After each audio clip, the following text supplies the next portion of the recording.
Imagine एक दिन सुबह आप उठते हो और टैप खोलते हो लेकिन पानी की एक बूंद भी नहीं निकलती। सोचो, इलेक्ट्रिसिटी के बिना हम सर्वाइव कर सकते हैं लेकिन पानी के बिना इम्पॉसिबल।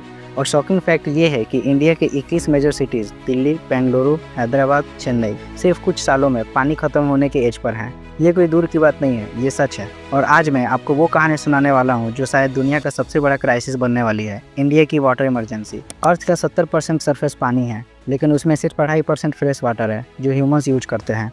और उसमें से भी 68% ग्लेशियर्स में लॉक्ड है, 30% अंडरग्राउंड है, मतलब actual usable fresh water less than 1% है। इंडिया एक ऐसी कंट्री है जिसमें 18% दुनिया की पॉपुलेशन रहती है लेकिन सिर्फ 4% वर्ल्ड का फ्रेश वाटर रिसोर्सेज है, मतलब डिमांड और सप्लाई का एक डेंजरस मिसमैच है। इंडिया में 85% विलेजेस और 50% सिटीज़ ग्राउंड वाटर पर डिपेंड करते हैं, मतलब जमीन के नीचे का पानी। लेकिन ओवर एक्सट्रैक्शन ने हाल ये किया है कि इंडिया दुनिया का नंबर 1 ग्राउंड वाटर एक्सट्रैक्टर बन गया है। चाइना और यूएस मिल के जितना ग्राउंड वाटर यूज करते हैं उतना अकेले इंडिया करता है। एक रिपोर्ट कहता है कि अगर ऐसा ही चला तो 60% इंडियन डिस्ट्रिक्ट 2030 तक क्रिटिकल वाटर स्ट्रेस जोन बन जाएगा, यानी कि जितना डिमांड होगा उतना सप्लाई नहीं रहेगा। इंडिया की बहुत सारी सिटीज़ पहले ही से क्राइसिस में है, जैसे कि चेन्नई में 2019 में सिटी के 4 रिजर्वेयर्स ड्राई हो गए थे। लोग टैंकर से पानी ला रहे थे, होटल्स और ऑफिसेज बंद करने पड़े। बेंगलुरु, जो कि इंडिया का आईटी हब है, वहाँ पे भी लेक्स ड्राई और बोरवेल्स खत्म हो गए हैं। दिल्ली में यमुना का पानी पॉल्यूटेड और ग्राउंड वाटर रैपिडली गिर रहा है। क्लाइमेट चेंज भी यहाँ पे बहुत बड़ा फैक्टर है। क्लाइमेट चेंज का इम्पैक्ट ये है कि मॉनसून्स अनप्रेडिक्टेबल हो रहे हैं, कभी फ्लड आती है कभी ड्रॉट।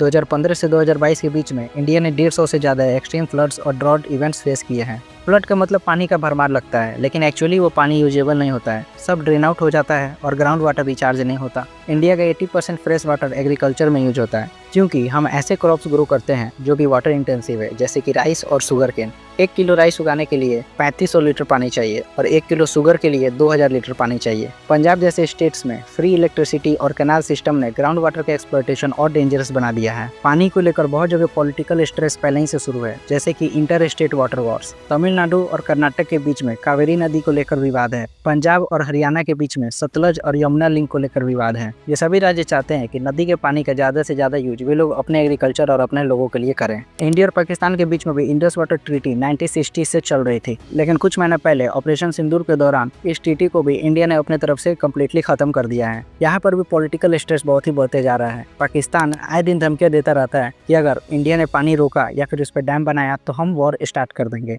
तो यहाँ पर भी इशू पानी को लेकर ही है। इंडिया में सिर्फ 30% सीवेज प्रॉपरली ट्रीटेड होता है, बाकी सब नदियों में डंप हो जाता है। यमुना और गंगा रिलीजियस रिवर हैं, लेकिन टॉक्सिक फोम और केमिकल से भर चुकी हैं। WHO कहता है पॉल्यूटेड वाटर से इंडिया में हर साल 1 लाख से ज़्यादा डेथ होती है। ऐसा नहीं है कि समस्या केवल भारत में है, ग्लोबली ये बहुत बड़ा इशू है अलग अलग देशों में। साल 2018 में केप टाउन, जो कि साउथ अफ्रीका में है, वर्ल्ड्स फर्स्ट बिग सिटी बना जो कि डे 0 हिट किया, यानी कि वहाँ से टैप वाटर से पानी आना ऑफिशियली बंद हो गया। मिडिल ईस्ट में भी डिसैलिनेशन प्लांट्स लगते हैं, यानी कि समुद्र का पानी को ड्रिंकेबल बनाया जाता है। इजराइल में भी पानी की बहुत ज्यादा कमी है, इसीलिए वो वर्ल्ड लीडर है ड्रिप इरिगेशन में और वाटर रिसाइकलिंग में। नीति आयोग का रिपोर्ट कहता है कि 2030 तक इंडिया के 600 मिलियन लोग एक्सट्रीम वाटर स्ट्रेस फेस करेंगे, मतलब भी आधा इंडिया। और GDP तक इम्पैक्ट होगा। पानी के बिना इंडस्ट्रीज, फार्मिंग, एनर्जी सब गिरेंगे। लेकिन दोस्तों, ये तो हो गई समस्याएं, आखिर इनका क्या सॉल्यूशंस हो सकता है? पहला है रेन वाटर हार्वेस्टिंग, यानी कि रूफ टॉप पे हार्वेस्टिंग मैंडेटरी हो। दूसरा है ड्रिप इरिगेशन, फार्मर्स को इनकरेज किया जाए कि पानी डायरेक्टली रूट्स तक पहुंचे, जिससे कि पानी ज़्यादा वेस्ट नहीं होगा। तीसरा है crop diversification, Punjab sugarcane छोड़े और पल्सेस, मिलेट्स ग्रो करे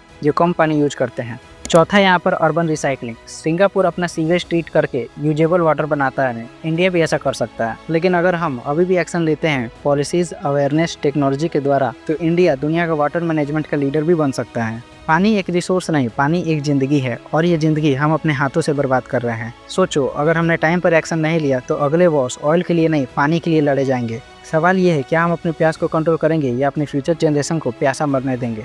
मैं हूं आदित्य, आज के लिए इतना ही। आप ऐसे सिचुएशन से निपटने के लिए क्या क्या स्टेप्स लेंगे और अपने अगल बगल क्या सुधार लाएंगे, वो आप कमेंट बॉक्स में बता सकते हैं। ऐसे ही नॉलेज की यूथ तक पहुंचाने के लिए हमने बनाया एक टेलीग्राम कम्युनिटी, आप चाहें तो उससे भी जुड़ सकते हैं, जहाँ पर हम लोग high level case study discuss करते हैं। उसका लिंक मैंने डिस्क्रिप्शन में दे दिया है। जय हिंद।